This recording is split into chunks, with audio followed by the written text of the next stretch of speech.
Are you emotionally ready for this? I have my plushies. I have my notes. So hello and welcome to Okay, but listen. a review podcast. I'm Kaitlyn. And I'm Juliana, and this week we watched Honey Boy. This week we were emotionally devastated. For fun and profit, except no profit. If I had to sum up this movie in a meme, it's the emotional damage meme. Yeah. It's brutal. No, I'm in a glass case of emotions. That's where I am. I went into this movie and I was like, okay, like I'm going in kind of blind, but like I know the theme, and like you had warned me ahead of time. You kind of were like, probably don't watch this with your mom, and I was like, uh-oh. So I watched it by myself. And yeah. Are you happy you watched it by yourself? I am so glad I watched it by myself. Really? Just because like it's one of those where like it hit me really hard. I told you, I cried so bad, I got a migraine and had to lay down. Yeah. You texted me and I was like, take a nap, you deserve it. So bad. Yeah, it was one of those where I needed to watch it by myself. Ugh, it's such a good movie. Oh, it's so good. So anyway, plot. Okay, I don't even know where to begin with this, Kaitlyn. It starts with Otis in as an adult in rehab, court-ordered like therapy. But then the majority of the story is his like flashbacks to his childhood of him being like a child star living in a hotel with his father who's like a convicted felon, so he can't get a normal job, so he's like the kid's like chaperone. He's a convicted felon and he's a recovering addict and he's a veteran. Mm-hmm. Yeah, so he's supposed to be the kid's chaperone. Yeah. But he's not really, and we know that a mom's in the picture and that the mom is stable-ish. Yeah, stable. We know that she has a job. Yeah, she's like... But there's also the question of, like, my thing was, she doesn't have custody. That's something that I noticed is, like, did she want custody? Does she care enough to have custody? Did the kid have more say in picking the dad as his chaperone? So are you asking in real life or in the movie? Both? This is based on a phase in Shia LaBeouf's life where he did go and stay with his dad in a motel while he was filming Even Stevens. Okay. For most of Shia LaBeouf's life, he lived, like, with his mom. Okay. So it's written by Shia LaBeouf. It was written by Shia LaBeouf while he was in court-ordered rehab for drunk driving act, or for being drunk in public and some other stuff. You kind of probably remember it in 2017. Yeah. He gets arrested and is just, like, absolutely belligerent. And then it just kind of turned into, like, from that point...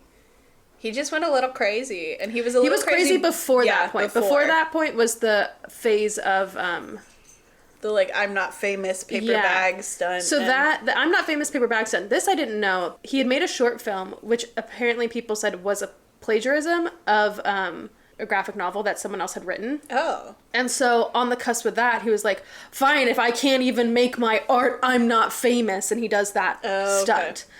Okay. And he starts doing performance art. Give me your hot take.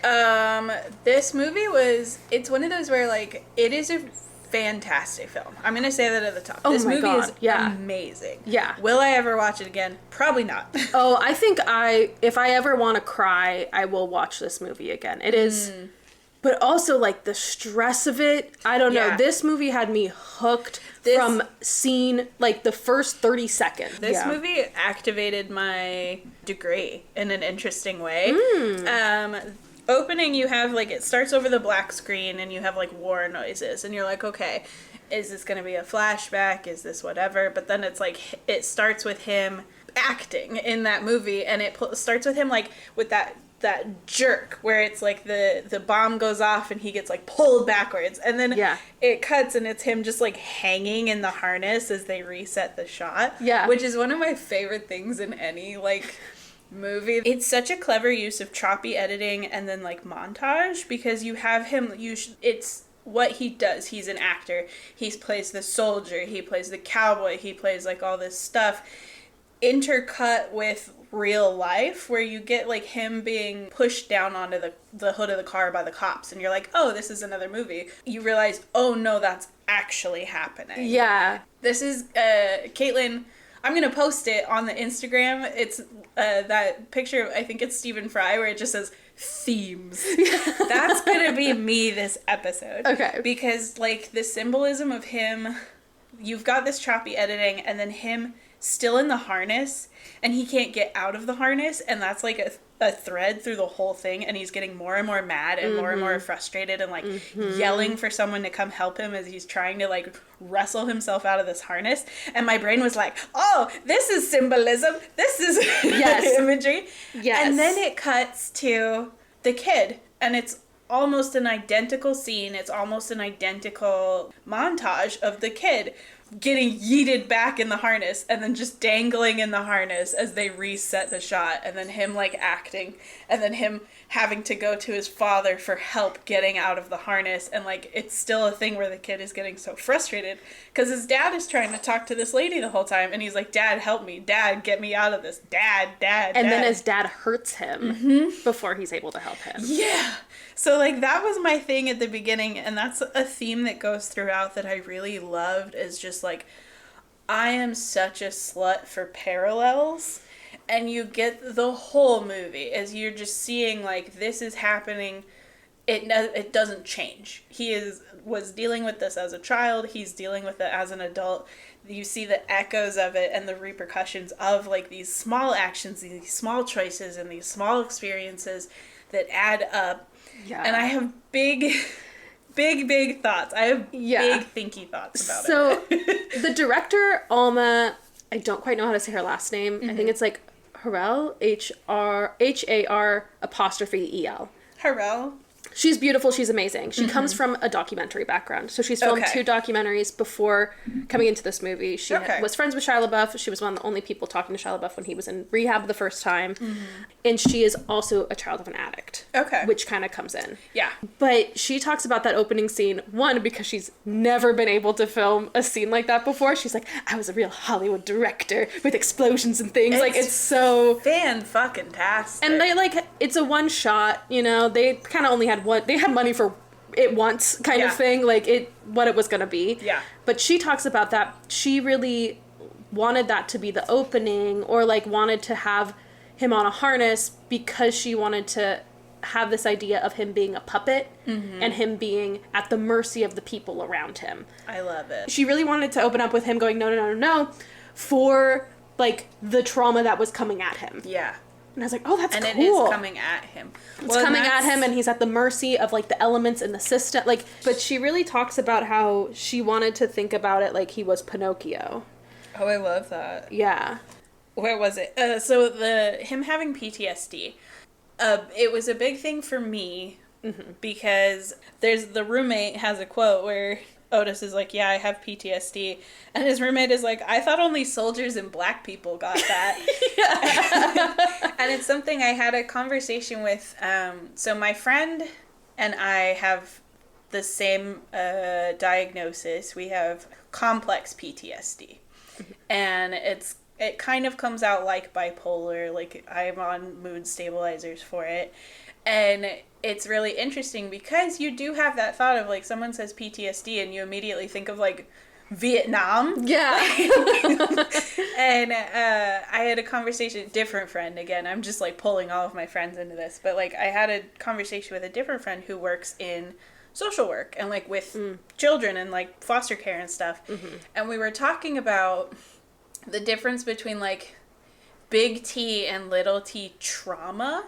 Yeah. And how, like, PTSD, a lot of people think, like, Vietnam and, like, these big things, or, like, you think of kids who are traumatized and it's, like, they had one horrible big thing where, like, their parents beat them or whatever. But it's really, kids in certain situations, you're in survival mode, or you feel unsafe where you're supposed to be safe for whatever reason. If it's big, if it's little.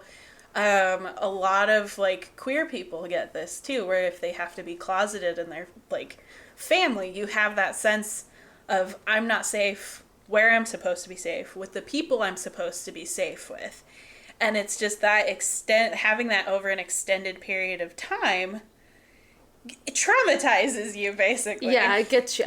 And so I think that was I had that in the back of my brain for a lot of this movie because, like, Otis's dad only hits him, like, once.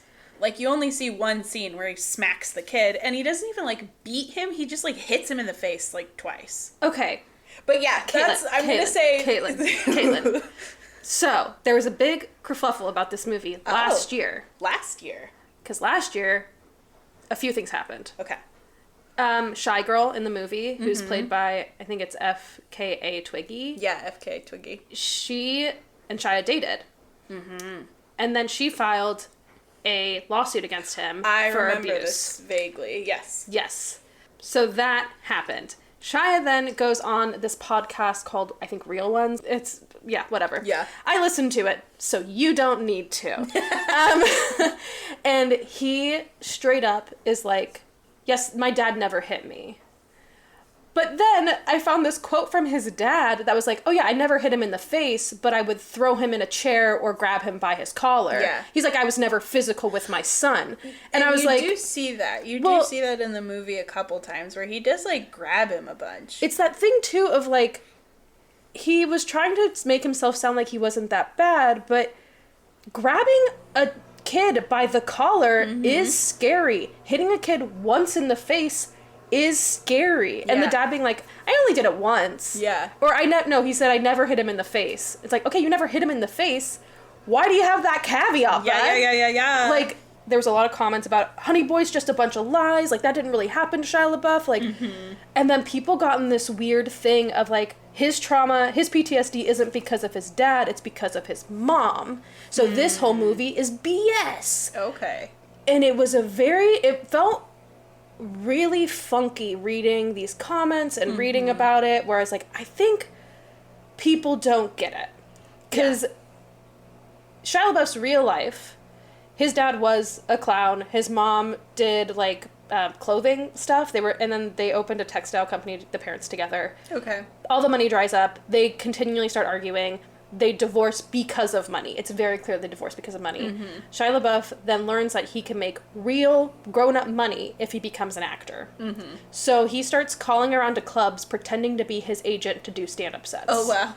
And so that's how he learns to do voices. Okay. It's like he learns how to pitch his voice so he can sound like an adult. He then gets booked for stand-up sets. He takes that, again pretending to be his own agent, gets on Disney. And then he's like, oh, if I make money, my family shows up.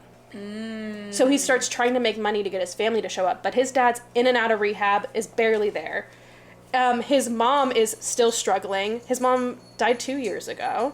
Oh. So his real PTSD that people say, they're like, his real PTSD is that... So his dad, who was a Vietnam vet, alcoholic, I think he said some other addiction issues, was... I mean, he did crack in the bathroom. In the bathroom. But, yeah, and some other, like... His dad wasn't a great dude, to say, and he wasn't... Objectively a bad person. And he wasn't a and he wasn't a biker gang. That was the other part of it. Yeah.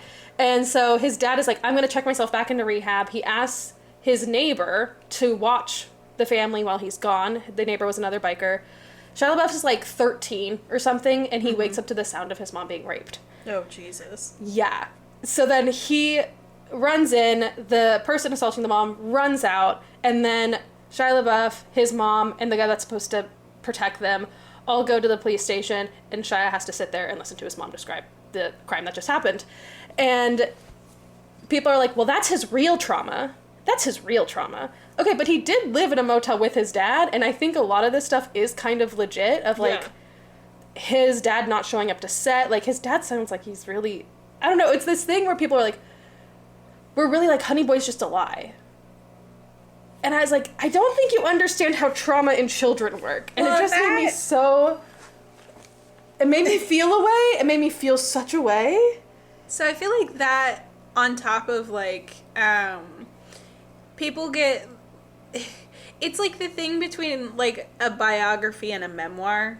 Yeah. And I feel like that's the thing with something like this where people are like, oh, it's autobiographical, which means it's all true. And it's like, But Shia LaBeouf very clearly states in all of the interviews when this came out that Otis is not him. Otis is a kid that went through something like his. Yeah, exactly. And so that's the thing. But people think because it's related to his story, they're like, well, he's lying. It's a one-to-one. Yeah. And also, like, the interview on The Real Ones where people are, like, pulling this quote. Mm-hmm.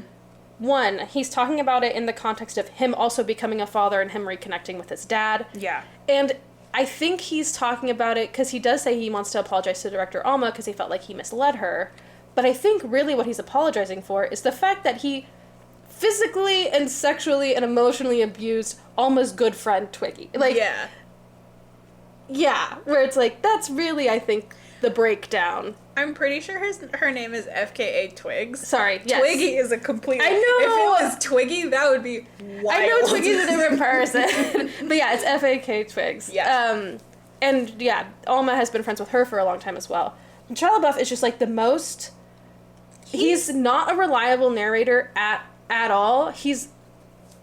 When I see him talk, I'm like, oh, I've had this client. Like, back when I was working in nonprofits, I was like, oh, I know this person. Yeah. And I know how hard it was to get this person to be grounded and be like, hey, this is what we're talking about. Hey, this is what we're talking about. Hey, be here. I know that's a stressor, but, like, I need you to focus on this one topic. Oh, I get that. Okay, yeah, that's a great tangent, but right here, right now, on this piece of paper, where you're being sued, like, it's a lot of, like, that had to happen. Well, and you see that in, there's that really good moment where he's in therapy and he's like, why do we have to do this? Why do we need the numbers? Why do we have to have this? And she's very much like, for court. Yeah. I need these numbers on paper so that I can show that you're making progress so you don't go to fucking jail. Well, okay, so another thing in this Real Ones interview that he did last year that I thought was a red flag, but I feel like people didn't catch, is he was like, well, like, I wrote Honey Boy when they told me the best way to get over PTSD is through it. He's like, but you shouldn't have to be going through that stuff. He's like, I found religion and I'm moving on. I don't need to deal with my past. I just need to move forward. And I was like, oh, buddy, I think, because he's like, that was a fake recovery. I'm in real recovery with Jesus right now. And you're like, okay, it sounds like you're not facing it. That's something that I find really fascinating, is you see that in, like, the dad has that too, where he like talks about him like finding religion and that's helped him. I have one of my questions, and I don't know if you would have the answer to that, is like, is that really how AA works? Just telling your entire fucking life story and getting to monologue? Okay, I'm actually gonna Google it. Because I meant to, and then I got caught up in the legit, like, I love that you got so wrapped up into, like, your lawyer brain kicked in and you did, like, real life research, and then my film degree fucking jumped out, which I have so much else that I want to talk about with it, because I'm insane. But no, I have I called my mom to try and diagnose what was wrong with Shia LaBeouf, and I'm pretty sure it's some type of schizophrenia. Yeah. Because he talks about how that opening sequence is what his real life feels like. He doesn't quite remember things unless he's on set. He's like, the only good relationship I've ever had is with movies, because they pay attention to me, and that's where I get attention. Like, I think Shia LaBeouf has really big abandonment issues because his family just, like, wasn't there unless he had money. Yeah. There's also this thing of, like... We've done it again, Juliana. We've picked another movie where it's children who just want their parents to see them. Yeah, this is the most extreme version. We need a therapist to call into the show and be like, hey, you guys good? God. Well, it's just, like, the other thing, too, about Shia LaBeouf and watching him in interviews, his stories change so radically. He knows he's fucked up. He knows he's bad. He knows he's messed up. And it's really interesting because he and his dad speak about bad things in really similar language, where they're both like, I know being blacked out isn't an excuse. I know I hurt people. I know I'm trying my best to, like, get better. But and it's very, like, AA speak in a way of, like, okay. Well, it's also crazy to me that he's like, well, this is my real recovery. Versus the last time wasn't real. Yeah. Which I was like, this feels like a relapse is coming. Yeah. This feels like a relapse is coming. No, and it's just, like... There's so much with this. Like, something about, like, him being the moneymaker in that relationship, too, is so weird. And, like, it's such a thing with children of addicts where they have to be the grown-up in the situation.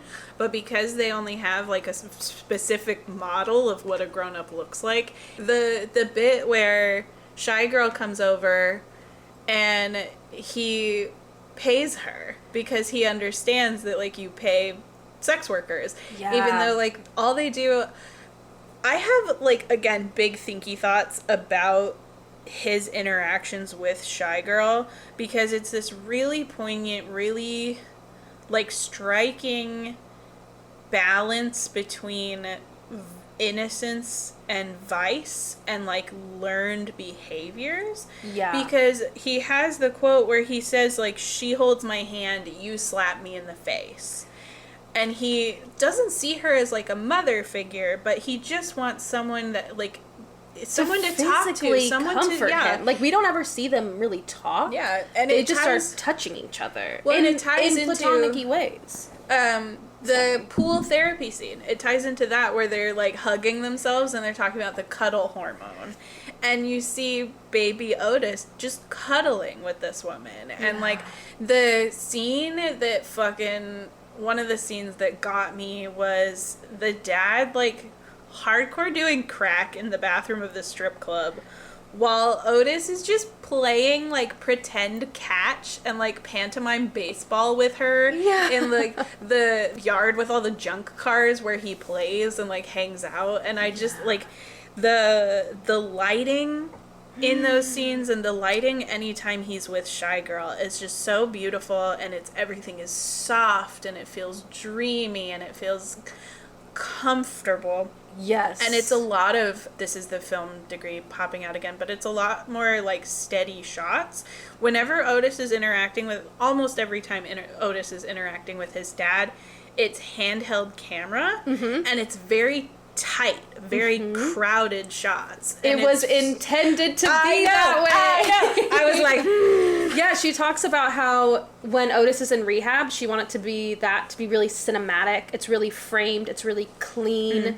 She's like, it was lit intentionally to feel kind of distant in a way. Well, even the color palette, it's, like, very muted, it's very grounded. Very calming. Very Hollywood. Yes, and that's what she was going for. And then for the hotel, she wanted it to, feel like a washed-up clown. Like, she wanted the hotel to feel like a washed-up clown. So they're at the Pink Motel, is what it's called. That's the real place. And it has all those clown kind of colors that have been, like, faded. And everything was handheld. Everything was long shot. One where they go to like long takes. Like long takes, okay, yeah. Long shot is like the subject is far away from the camera. Gotcha. Long takes. Yeah. This is something that I think I really appreciate about when documentary directors go into this kind of work, like more scripted work. She didn't do any blocking. It was just like they knew where the scenes were going to take place. Yeah. And so the cinematographer, or whoever was in charge of lighting the set, she hid lights all throughout the hotel room, and she had a little display thingy. Okay. So that way when the actors moved, she could, as Alma put it, DJ the lights. That's fantastic. And would change the lights as the actors moved, and as the camera would adjust, she was just there ready to change the lighting as needed. And I thought that was incredible. I think that's fantastic. I love that. And I feel like sound design is so important in this movie too, because everything is so loud, and then when it's not loud, it's almost like fucking silent. Like, and that's what I liked about the scene where he's in the strip club and Otis is in the thing, is like, you don't get the diegetic sound. Like, you don't hear, like, really the strip club music as much, and, like, you have the very soft soundtrack over it. And then one of the scenes, again, like, I have, like, a top 5 scenes that, like, fucked me up a little bit. Which is hashtag mental illness, hashtag trauma. The scene where he's talking to the mom on the phone, and the fact that they're like, well, I don't want to talk to her on the phone, and she's like, I don't want to talk to him on the phone, and so she's like making Otis repeat everything she says to him, and then he's making Otis repeat everything he says to her, even though they're both shouting and you can hear them through the phone, and he like goes into character. Yeah, he's acting. Yeah. And it got me real hard because hashtag child of divorce and oldest daughter syndrome. I have always been the peacekeeper in my family, and I get put in the fucking middle of it all the time. Like, that was one of my biggest things when I moved away to college, is I was like, I'm 4 states away, I'm not doing this anymore. Talk to each other in person. And that's, like, such a thing, is it's always, like, you get, like, well, tell your father, or, like, well, tell your mom, and, like, you get stuck in the middle of it, and it's that thing where it's like, I am not a telephone. Mm-hmm. I do not have context for half of the stuff that you're talking about. And, like, also it just opens the kid up to, like, learning things he doesn't want to learn. Like, the thing where the mom is talking about, like, you, like, were blacked out and raped me, and I had to jump out of a moving car to get away from you. So that is the actual offense that Shia LaBeouf's dad has. Yeah. Shia LaBeouf's dad, he openly talked about it, but it was in, like, the 1980s. He was on a bender, and he said he just, like, he doesn't know what happened, but he was served with papers, and they're like, you were drunk in a car, and he's like, oh, I fully believe that I did this. Yeah. He's like, I don't remember it, but yeah, that sounds like some shit that Blackout me would do. Yeah. But that is exactly what happened. That was his actual dad's offense. Yeah. And then just, like, I'm looking at my list, my talking points. I have 2 sticky notes. So I have a talking point for film techniques that stood out to me that I love, and then for themes that I wanted to talk about. Well, okay, I will say this too before we totally move on about, like, the silent stuff and the silence. So something that Alma talked about, again, coming from documentary, where she's like, the most powerful stuff is not said with words. Mm-hmm. It's like, yeah, that's true. So she's like, she really wanted to focus on non-dialogue moments and focus on physicality and, like, small touches and like I think that's where you get the hand-holding scene, where the dad stops holding his hand. Oh my god. Oh, it fucking got me. Yeah. But, like, his scenes with Shy Girl, which, first of all, I love, it's Honey Boy and Shy Girl, and it's these very sweet names for people in very unsweet situations. Yeah. And it's really, he calls him Honey Boy when he's trying to get him to do something, when he's, like, pretending to be nice, because otherwise he calls him, like, poop head and, like, peckerwood and, like, just really awful things. That scene where, like, the gentle kisses, and they don't really kiss. Do they kiss on the mouth? No. They don't. Like, he kisses her eyes and her cheeks. And I thought that was funny, because this is, like, a lighter tangent, because the child is, like, he is a child. He's, like, 12. Yeah. There's such tight regulations on, like, love scenes or, like, anything like that involving minors. It thematically makes sense that he's, like, got this innocence, and he's not going to, like, kiss her on the mouth. They're not going to do anything sexual. But, like, that was in the back of my head the whole time, where it was like, do not touch anywhere on this child. Well, so something that I really appreciate Alma. But her other documentary, I think it's called Trust Love, was, like, her first one, where she worked, like, went and talked to, like, sex workers and talked to loads of people about their experiences with love and their take on love. It looks beautiful. I really would like to watch it. And so she wanted to hire people who were coming out of sex work. Oh. So the mom that the dad gets in a fight with when he's like, hey, shut up, and then she comes over. Yeah. She used to be a recruiter for pimps. Oh. And she's, like, fully recovered. Like, she's been able to get out now. She's a grandmother. She has all this, like, she has a whole other life now. Mm-hmm. And so Alma was thinking about hiring somebody who was trying to come out of prostitution for that role that FKA took. Yeah. And she ended up talking to Noah about it, the kid who plays Honey Boy, who plays Otis. What else is that kid in? He's a lot. He was in he's in A Quiet Place. Yeah, he's in a lot of horror movies. I always find that so fascinating. You see these kids that, like, suddenly their niche is they do a bunch of horror, and I think it's so funny because, like, that's my judge of, this is a completely random tangent, but that's, like, my judge of, like, how horror directors interact with kids and get certain performances out of kids, that really colors my opinion of directors. Yeah. Which is why I hate fucking, Shining? Yeah, that's why I hate The Shining. Yeah. Because that fucking, like, but then you have, like, it's not James Wan. Is it James Wan? He did Insidious. But, like, they have this really scary scene where the demon has, like, kidnapped the child, and they made a point of, like, he sees the actor in makeup and talks to him, like, while the actor is in the makeup and isn't afraid, and they make sure to show him everything, and we're like, okay, this is gonna be a really scary scene, but it's all pretend. And, like, this guy, like, you know him, it's all fine. And so, like, I feel like you can kind of see that in this, where the kid knows that he's safe and he's comfortable, and that lends to such a more impactful like, performance. You get such a better performance out of someone who's comfortable. Well, so that is something that the kid talked about. His name's Noah Jude, Jupe. Sorry, Jupe. Noah Jupe is his name. Okay. I'm just dyslexic. And he talked about how, because he wanted to take this part.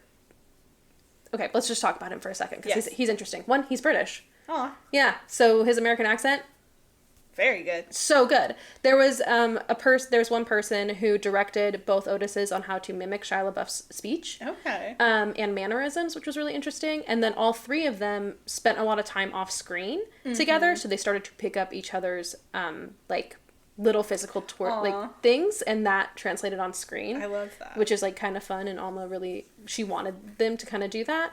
But because this is such an intense movie, especially for a kid to be in, they had him come out. So Shia said that, like, when they were interviewing the kids, or when he was doing auditions for the kids, when it came time, they're like, okay, we have two kids. We have a kid who is technically trained as an actor. We also have a kid that just can really tap into pain. Like, he describes that kid as having a well of pain. Oh. And you're like, okay, that seems bad. So then Shia went and talked. He said he walked in to meet Noah, and the first person he meets is his dad. Mm-hmm. And his dad was like, he said his dad wasn't pushing it. You could tell that it was really Noah who wanted to be there, and his dad was just supporting him. Mm-hmm. He said it felt right. It didn't feel like anything weird was happening. It didn't feel like there was a weird pressure. He's like, normally you walk into a room with a child actor, and the child actor's, like, sitting there ready to go, and the parent's like, you're gonna do great, sweetie, you're gonna do amazing. Yeah, you get, like, pageant moms. Yeah, and he's like, I walked in, Noah's dad was just standing there like, oh, hey, nice to meet you, like, I know my kid would love this role, he seems really excited about it. And Shia's like, well, where's your kid? He's like, oh, he's running lines in the parking lot. And Shia said he looked out the window and he could just see this, like, 12-year-old pacing the parking lot, like, muttering these lines to himself. He's like, oh, this is probably the kid. And so Shia went out and was like, hey, Noah. And Noah didn't respond. He's like, Otis, respond. Like, and they just immediately run that scene. And Alma is out there, and she takes out her, like, phone and just starts filming it. And that's the audition reel that they got. That's amazing. And he was like, oh, this kid's good, because then they ended it, and then he said it was chill.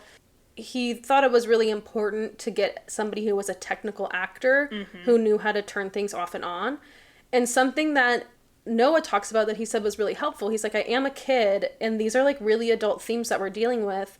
And so Alma would tell his mom what scene they were going to film, and then Noah's mom and Noah would sit down and they would talk about the scene. Oh, I love that. So she's like, hey, this is why people want to smoke. And so, like, they had a big conversation about smoking cigarettes and the negatives and positives and why it would be in this film like this. Yeah. And he said they had big conversations about, like, sex or about violence, or he said it was a really, really open set where his mom, he's like, my mom will just tell me exactly what it is, exactly what I need to know. He was like, she doesn't sugarcoat it because I need to know the truth of the situation, and she's going to tell me the truth of the situation. Well, and it sounds so terrible to say, but I feel like what helps him with that is that he seems like a smart kid. Oh, he's quick. In his interviews, he's so fast. Like, he's, Yeah. And that's something that, like, you kind of have to have, especially because, like, a lot of, this is going to sound so mean, but a lot of kid actors are dumb. They want to be actors, but they don't like have the technical training. They don't really go out of their way to learn. This is going to sound so pretentious. They don't go out of their way to learn the craft. Yes. And you can tell, like, there's the like Disney Channel vibe. Like, there is the Disney Channel version of child actors, and I think that's why Shia LaBeouf stands out, is he went in and he's not doing the, like, Disney Channel, like, there's a rhythm to Disney act, like, I love that SNL skit so much. That's like the Disney acting class. It's just like, say it louder. But Shia LaBeouf describes Disney acting as neon. Mm-hmm. And I think that's like a really good way of describing it, is that it's neon. Everything over at Disney is just loud and bright and vibrant. And at 11, you know?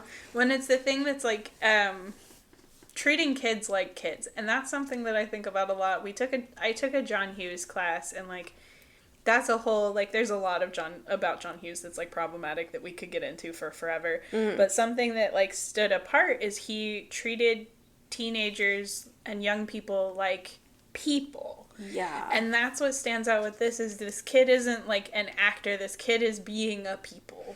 Yeah. And so he got there because, again, they were so worried. He was there a month in advance. Mm-hmm. He ended up staying at Shia LaBeouf's house. Him and his mom stayed there, and Shia LaBeouf wanted to get into character, and so he stayed at a motel and rode his bike everywhere like his dad used to do. Yeah. So it's because they kept referring to a house, and I found one interview where they said that, so I think that's what they meant, where like everyone just kind of hung out at Shia LaBeouf's house or at Alma's house after shoots. Okay. They learned how to juggle with each other. A lot of the clothes that Noah wears are Shia LaBeouf's clothes. Oh, wow.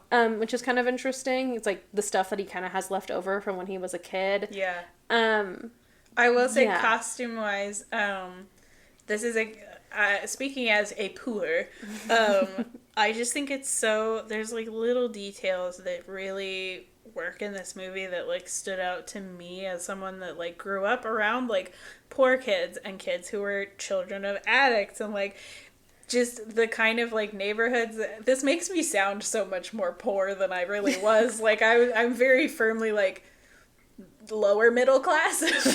Like, something about the shirtless kid, like that's such a thing where like there's just, he's always shirtless, and it's like a thing that I've noticed a lot. I don't think you see rich kids just walking around shirtless. Like, parents would not allow that, but it's just like, that's a thing. It's hot. They're in LA in that motel where everything is it's a parking lot that has rooms on it. Yeah.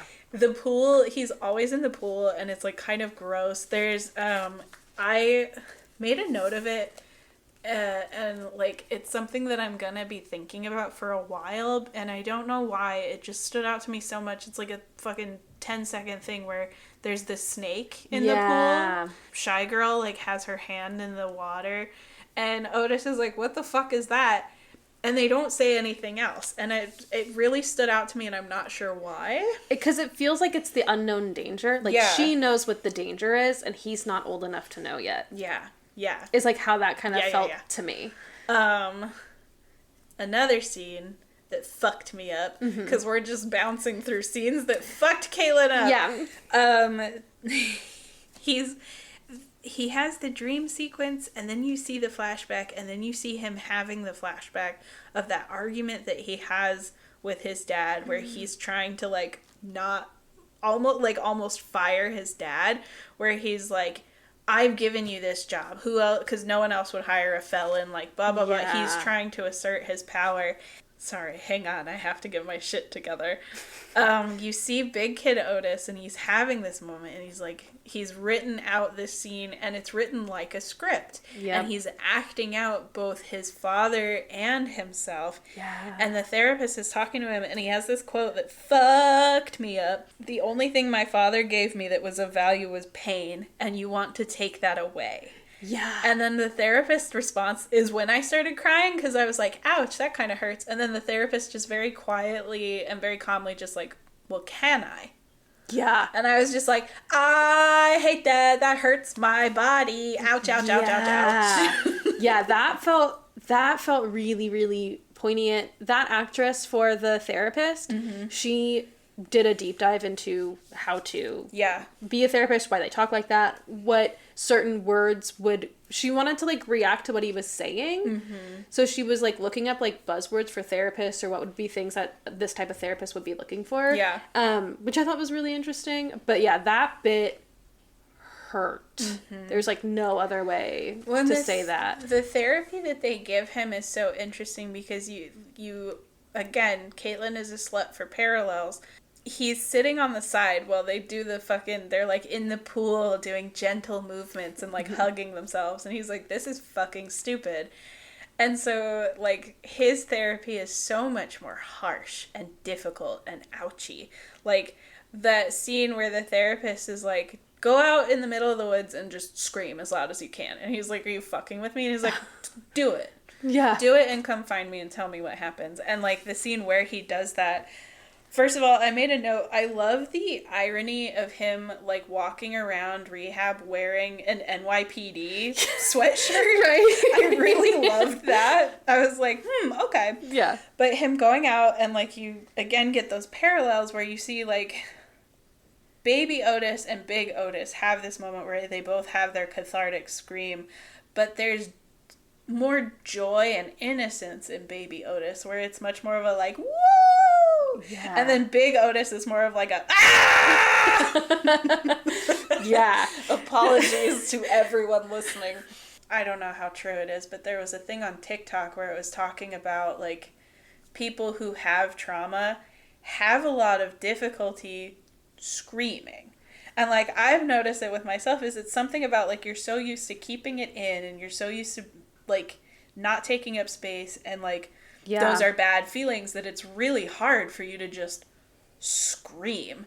And it's true, like, when I was going through, like, all of my big shit a couple years ago, like, I wanted to just, like, go in the middle of the woods and scream, but even, like, in my car, I couldn't do it. Like, I would just, like, silently cry in my car instead of yelling. In movies, characters who are having a bad time, they do they hit the steering wheel and they're, like, screaming, and I'm like, I can't do that. I love him going back to the therapist afterwards, too, because he goes and he has this moment, and you can tell that he feels better. And this is the thing I have where it's so hard to accept those big things. So he goes back and he's like, yeah, that really helped, but... And he's like, are you being serious or are you just fucking with me? And he's like, both. Yeah. I love that he has to couch his sincerity in, like, acting or pretending or just, like, being a dick to somebody. Yeah. But I like how the therapist just rolled with it. Yeah. Well, good therapists do. And that's something I really liked. Yeah. Well, so there's a few things about all those scenes that you just said. Yes. So one of the things that Shia was saying during the press, like, well, how do you get through something like this? How do you whatever? He would say, learn to paint with your pain. Which I thought was, well, it's like, oh, that's nice. And that's one way to work through it. Like, I think I like how Alma talked about the set, where she said that it was an artistic exorcism. I was like, that's really nice. Shia talked about the set being, like, a way to see his pain being celebrated, because you have all these people on set and you're making something. Yeah. And a lot of people who worked on set were from previous sets that Shia had worked on, and they, like, volunteered. They're like, hey, can I help you? Oh, I love so, that. Like, a lot of people, like, a lot of the producers were from Even Stevens. A lot of the, like, just general people had worked on Transformers or other movies with him like, came out and helped, which was really cool. Yeah, that bit I thought was interesting. And then, of course, in Real Ones, he's like, I was saying this bullshit thing about, like, you should work through your problems and paint with your pain. And you're like, buddy, you gotta deal with your past, man. My love, you need to look at your dosage for your meds. Yeah, it's just, oh my God, it's one of those things. He talked about, like, being in rehab and the dialogue of rehab and, like, having those tense moments, like that pool scene where a person's like, you can't fucking do that all the time. What are you talking about? You can't just hug yourself in the middle of court. What are you doing? And Shai was like, yeah, those moments in rehab are really tense. And he's like, but in retrospect, they're really funny. This is gonna sound so fucked, but that's one of my favorite things about being on medication, is you can kind of look and be like, oh, my brain is bad. Well, so, like, that pool scene, too, where the guy's like, oh, you just gotta hug yourself. So that actor... So he's a stand-up comedian, the roommate. Okay, I believe his name is Brian Brown. That could be wrong. He's very funny. He's also a child of an addict. My favorite joke that he makes about it, because Shia LaBeouf's dad, alcoholic, Alma's dad, alcoholic, And his dad, he's like, well, you know, my dad had a gluten intolerance, so he was addicted to crack. And it's so funny. It's so funny. He can just, like, cut the tension. He talked about how in this movie, he's like, oh, this is my serious role. Look at me being serious. And they started premiering it, and he's like, man, I'm still funny. Is that cuddle hormone, like, real? Yeah. It is? Yeah. Do you not know about this? No. Oh. It's always sounded dumb to me. I have heard it's real. This was, like, back in college, all the I remember my friends who were in psychology talking about it, who were being, like, psych majors, where, like, if you hugged someone or yourself, I guess, for, like, well, I guess the argument in that was, like, it has to be somebody else in the scene, but I don't remember the actual thing. Yeah. It has to be, like, for longer than 10 seconds, I think. It will start to release, like, dopamine and safety stuff in your brain where you're like, oh, it's a way to, like, ground yourself. Okay. This is a weird thing that, again, this is one of those where I look back and I'm like, I am in therapy for a reason. But when my mom was really sick, I was really worried about, like, not having enough time with her. And so there was a thing where we had a rule in the house that at least once a day, me and my mom had to hug each other for at least 15 seconds. Yeah. That's crazy. Yeah, that's a thing. Because I don't even know if I, like, read it anywhere, but I was like, my mom might be dead in a few months. I have to hug her at least every day. Oh, so sweet and so sad. I'm in therapy. Yeah. Something else that was, like, kind of funny about that rehab scene with the comedic actor. So they had him all in bathrobes, and he said that building that they were shooting in really did connect up to, like, hiking trails. You kind of see them. Yeah. And so in between takes, he just started, like, wandering, and he whoopsed onto an actual hiking trail. And so he's walking around in a bathroom and slippers, and he's like, real hikers, like, dressed in hiking gear are, like, coming down. He's like, I could tell they saw me, and they're like, oh no, here comes a crazy. And he's like, I leaned into it. He'd be like, what a good day, my friends. Amazing. And I was like, oh my god, I love this man. I love that. Something that I loved is they have that whole thing, and then I don't know if it's related. I don't know if he just sleeps in a fucked up position, but I noticed that, like, he had that whole thing about hugging yourself, and then the way that he slept, was hugging himself in his sleep, and while he's having these, like, not quite nightmares, but, like, weird dreams about his dad. And, like, those dreams I love dreams in movies that feel like dreams, because it's hard to get, this is my opinion, and this is because I took an experimental film class where we learned about, like, dream logic, and, like, we watched a lot of dreams in film and art. The dream sequences were really cool because you could see the echoes of, like, what was happening in therapy, like, going into, like, the dreams where he has the dream where he's eating. I didn't know if this scene was real, where he's, like, eating a full meal by himself and he keeps pushing the yarn and the knitting further away. Okay. Yeah. But then you get to, like, the yarn is all over the table, and he has this little, like, nest, and the chicken is in the nest, and, like, the chicken starts showing up more. And then, starts, like, talking to him in his dad's voice. And then there was a deleted scene. Mm-hmm. So something that we can all appreciate about this beautiful director, Alma, is that none of her movies are over 90 minutes, and it's a real rule she has. Yes. It is a hard rule she has. Thank God. And so she cut a scene that she said it was a really emotional scene, and she's kind of bummed she had to cut it. She's like, but I think in the long run it was good, where Big Otis goes and meets up with his dad. Mm. And in that scene, grown-up Otis punches his dad in the face, knocking his dentures back into his mouth. Oh, wow. And then Otis has to decide to save his dad or not. And then he pulls out his dentures. See, that's really, I can see how poignant that is, but I honestly am glad that she took that out, because I really appreciated him never actually interacting with his dad as a grown-up until that final dream sequence, which is when I started fucking sobbing. Yeah. Going into, like, other quotes, like, the fight that he has with his dad is so hard, where he's, like, trying to show his authority, and he's like, you wouldn't even be here if I didn't pay you. Like, you slap me in the face, you don't, like, hold my hand. The dad goes on that long diatribe about, like, all of this shit, but then the thing that stuck out to me is he says, like, the only thing that's gonna live on is fables and stories and dreams. And it's such a beautiful thing for him to say in the middle of, like, him, like, spiraling and tearing his son down. And, like, Because that's when he's throwing up, right? Yeah, he's throwing up. He's coming down from crack, and oh my god, that scene is so intense. It's so miserable. It's so hard. Where he's like, what do you even think you're working for? Like, your legacy will never live on because the only thing that lives on are fables. Yeah. And then he pulls out the cigarette, and baby Otis gets up and goes and gets his pack of cigarettes that he traded his dad for. And they, smoke the same way, and you see that he learned it from his dad because he always lights the cigarette and takes the first hit the same exact way his dad does. Yeah.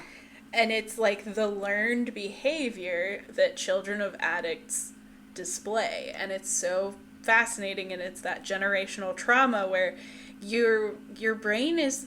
babies' brains are sponges. You pick up what you see and you don't, understand it. And so that's why I really like what you said about his mom explaining to him, this is why people smoke. This is why people would want to do this. Yeah. And, we talk about this a lot, but, when I started smoking, I was so surprised by how awful it was at first because, in movies and, from seeing people around me and how they smoke, it's a relief thing. And so it was really weird for me to have my first cigarette and be like, this doesn't feel good. This kind of sucks. And then you get addicted and then it feels good, but it's because you feel bad when you don't do it. I think that's why I really liked the scene of the dad coming down because, you kind of see why people get addicted is because, it feels really good when you're doing it and it feels really fucking bad when you're not. It's that cycle and it's vicious and it's ouchy. It's something that you kind of touched on, but I'm just going to bring it to the forefront because I thought it was really cool. Mm-hmm. So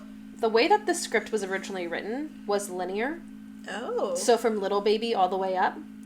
I don't think it would have worked. Alma she normally makes all her movies herself. Yeah. So this was her first time having, crew and stuff. Yeah. They were watching it, and she's like, it's not working, and they can't figure out, why it wasn't working. And she's like, well, that's not... She's like, at least for me, she's like, that's not how my trauma worked. Mm-hmm. She's like, my 20s was me being a detective to figure out why I thought fear was love. I was like, that's really cool that she was like, okay, we're going to see the repercussions of his actions, and then we're going to go back and see why he reacted that way. Yeah. And that felt like a real PTSD response of, repressed memories and trying to pull them out. That felt like a really genuine examination. And so I was, reading some reviews, and you can tell when people are normal, you know? You can just, feel it in your bones. You know, the moment where you're like, oh, you're not mentally ill. There was a lot of things where it's this plot line doesn't make sense. This plot doesn't make sense. Why is it in this order? I don't understand why it's done this way. And you're like, oh, so you're fine. You don't have any... Or you've never seen a movie before. Yeah, it was just there was a few things that I read where people were like, it's not a clear plot.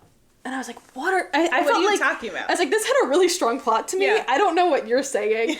But people talked about how they found the flashbacks confusing and they thought it should have been reversed. And I was like, oh, I think you don't know how trauma works. Yeah, right, I don't. My dude. Yeah. This movie wasn't meant for you, and that's okay. That's actually pretty good. You should probably move on. Your parents are still married happily. So. Yeah. We're going to take a break here because we have a lot more to unpack. Yeah, this was a big one. So this was a big one. Our next week is going to be the next hour of us talking about this because there's just so much to talk about here. So in the meantime, if you haven't already, go watch Honey Boy.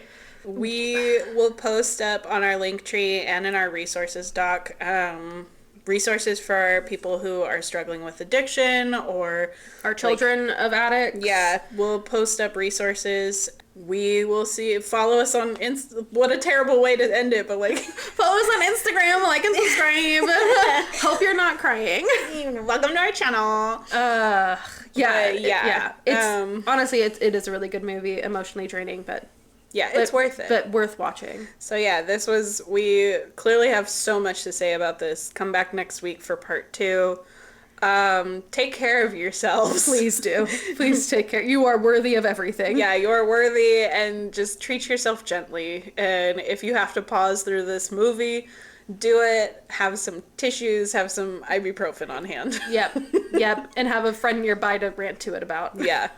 So, we'll see you next week for part 2. Okay, bye.